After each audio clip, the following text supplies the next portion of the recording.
Gadewch i ni weddio. Diolch i ni ti o Dduw am y fraint o gallu troi at y ti unwaith eto, yn gwneud hynny trwy enw a thrwy heiddiannau dy fab a'n gwaredwr yr arglwydd Iesu Grist. Ac ni yn gofyn i ti fod gyda ni nawr i helpu ni ystyried yr geiriau'r emynau yma ac y bydd yr geiriau yn help i ni i daddoli di fwy ac i dy wasanaethu di hefyd. O terdyn plith tywallt ysbryd arno, mi ni'n gofyn hyn o trwy enw ac heiddiant yn harglwydd Iesu Grist. Amen. Wel, hoffwn ni edrych ar yr emyn yma, yr Iesu'n ddilai am gwared o'm gwai. Nawr ten o'n i'n edrych ar yr emyn yma, ac nes i feddwl, dyna chi emyn, yr oedd emyn byr, ac yn yr emyn, y mae'n disgrifio bron iawn popeth i ni yn ei brofi fel Cristion, yn dod i fod yn Cristion, yna y llwybr a taith bywyd y Cristion, ac yna pan yn dod at ddiwedd y daith. Ac mae popeth yn y penillion yma, ac yn i'n meddwl, dyma chi dystiolaeth y Cristion, dyma beth i ni yn ei weld pan mae rhywun yn dod i gredu. Gwrandewch ar y bennill gyntaf, yr Iesu'n ddilai am gwared o'm gwai, a chibodd fy mywyd maddeuodd fy mai.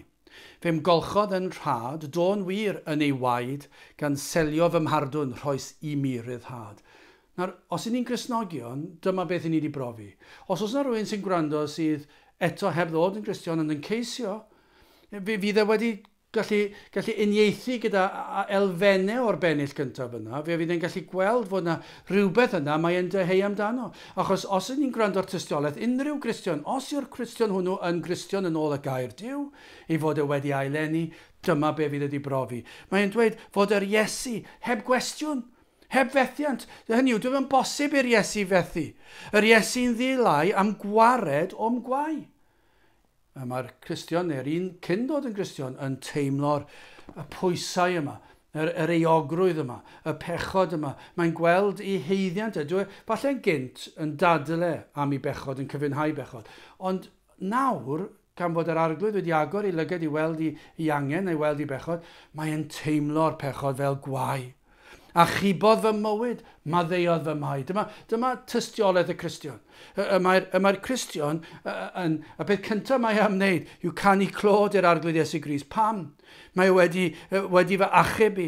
Yr Iesu'n ddilai am gwared o'm gwai, o'm cyflwr. A chibodd fy mywyd. Mae wedi fy achub i. Achub o bechod, achub o golledigaeth, o effern, o dragwyddoldeb heb Grist. Mae wedi achub i o'r cyfan. A chibodd fy mywyd a beth sydd yn hyfryd y Cristion, maddeuwyd fy mai. Pan mae Satan yn atgoffa'r Cristion o'i bechod, mae'r Cristion gallu pwyntio fyny at Grist. Mae wedi maddau pob bai. Y gorffennol, presennol a'r dyfodol, pob un. A dyna pam mae'r Cristion yn canu. Fe'm golchodd yn rhad, o ddim eisiau fi wneud dim byd. Dyna pam dwi'n llawenhau. Doedd dim byd geni, des i'n waglaw. Dy'r unig beth oedd geni oedd fy mhechod. Fe ddes i heb unrhyw weithred dda, a fe ddes i at Grist. A beth nath e? Fe'm golchodd am ddim yn rhad. Do'n wir sut yn ei waed. Rhaid oedd cael gwaed Crist. Rhaid oedd i'r tad gosbi rhywun. A fe gosbodd ei fab Iesu Grist yn fy lle fi. Dyna pa mor ddifrifol yw pechod. Ond fe nath Iesu Grist tywallt ei waed. Gan selio fy mhardwn. Dyna be nath e. Fe seliodd e fy mhardwn. Y groes. Ni newydd bod yn cofio'r groes a'r atgyfodiad. Dyna oedd selio'r pardwn. Fe nath Iesu Grist selio fy iachawdwriaeth i, fy achubiaeth i, yno ar y groes. Gan selio fy mhardwn, rhoes i mi ryddhad. O, dyna chi ryddhad. Fe nath e fi ryddhau o gaethiwed yr un drwg. O gaethiwed pechod. Fe nath e fi ryddhau o'r carchar tywyll di. Fe dynodd e fi mas o'r carchar tywyll di. Mae'n oedd ryddhad hefyd o'r pwysau ogrwydd. Dyna chi ryddhad. Yn aml pan mae rhywun yn dod yn Gristion, mae'n alawenydd, ond mae'n ryddhad. Dwi wedi cael fy ryddhau o'r gaethiwed yma. Mae'r baich wedi mynd. Dyna chi proffes y Cristion, dyna tystiolaeth. Mae pob Cristion, be bynnag yw'r amgylchiadau allanol, mae pob Cristion yn profi hyn. Grandewch ar yr ail bennill. Chi sydd wedi bod yn gwrando ar yr egluro'r Efengil, yr astudiaethau Beiblau, ni wedi bod yn mynd trwy llyfr a'r sancteiddrwydd. O dyma i chi, prawf o'r peth mewn emyn.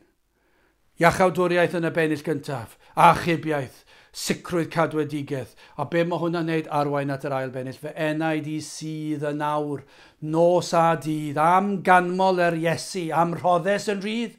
Ffarwel fo i'r byd, a'i bleser ynghyd, a'r drysor yn efoedd fe redodd fy mryd. Dyna yr astudiaeth sy'n newydd bod ar sancteiddrwydd. Dyna'r union beth ni bod yn sôn amdano. Os wedi derbyn maddeuant pechodau, fy enaid i sydd yn awr, nos a dydd trwy'r amser, be mae am wneud? Am ganmol yr Iesu, am rhoddes yn rhydd. Dwi eisiau diolch iddo fe. Canmol yr Iesu am iachawdwriaeth. A beth yw canlyniadau hynny? Ffarwel fo i'r byd, a'i bleser ynghyd, a'r drysor y nefoedd fe redodd fy mryd. Dwi'n troi cefn ar bleserau'r byd, ond nawr dwi'n troi at trysorau'r nefoedd. Dyna be dwi eisiau. Dwi eisiau ceisio'r arglwydd. Ond edrychwch ar rhyfeddod y drydydd benydd. Rwy'n gweled bob dydd mae gwerthfawr i'w ffydd. Nawr taith bywyd.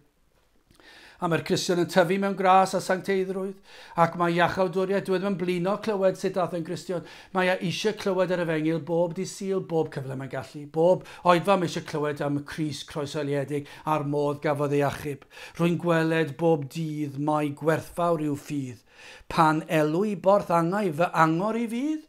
Mae'n gwybod pa mae bob dydd allan ni fod wrth ymyl porth angau, ni'n gwybod hynny, ac felly mae'r profiad yma, y sicrwydd cadwedigaeth yma, gwerthfawr ffydd yma, yn bwysig i ni bob dydd, ond falle pan fi'n rhai yn cael gwybod fod yr oriau olaf yn dod hefyd. Ond gwerthfawr yw ffydd pryd hynny, pan dwi'n agos sai at yr afon. Pan elw i borth angau fy angor i fydd, mwy gwerthfawr im yw na chyfaith par yw.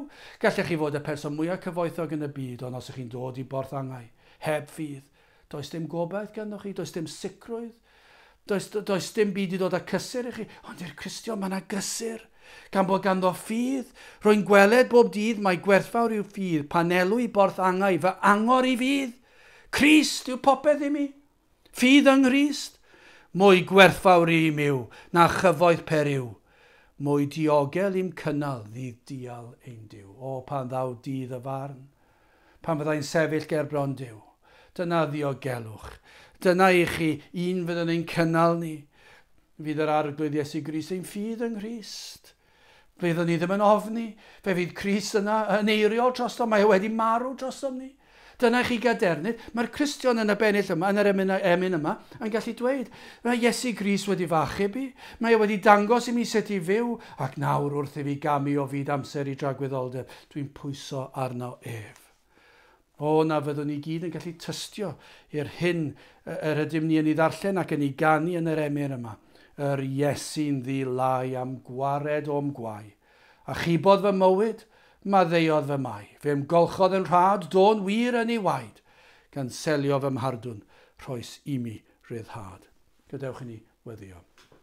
O Dduw, i ni yn diolch i ti am yr efengil sanctaidd, yn diolch am achubiaeth, yn diolch am y groes, am y gwaed a redodd ar y groes, yn diolch am yr arglwydd Iesu Grist, a roddodd ei fywyd trosom, ac atgyfododd yn fuddugoliaethus ar y trydydd dydd, ac yn awr sydd yn eiriol trosom. Helpa ni fyw ein bywydau fel rhai sydd wedi ymwahanu o'r byd ac yn ein trysor ni yn y nefoedd yn dy bethau di.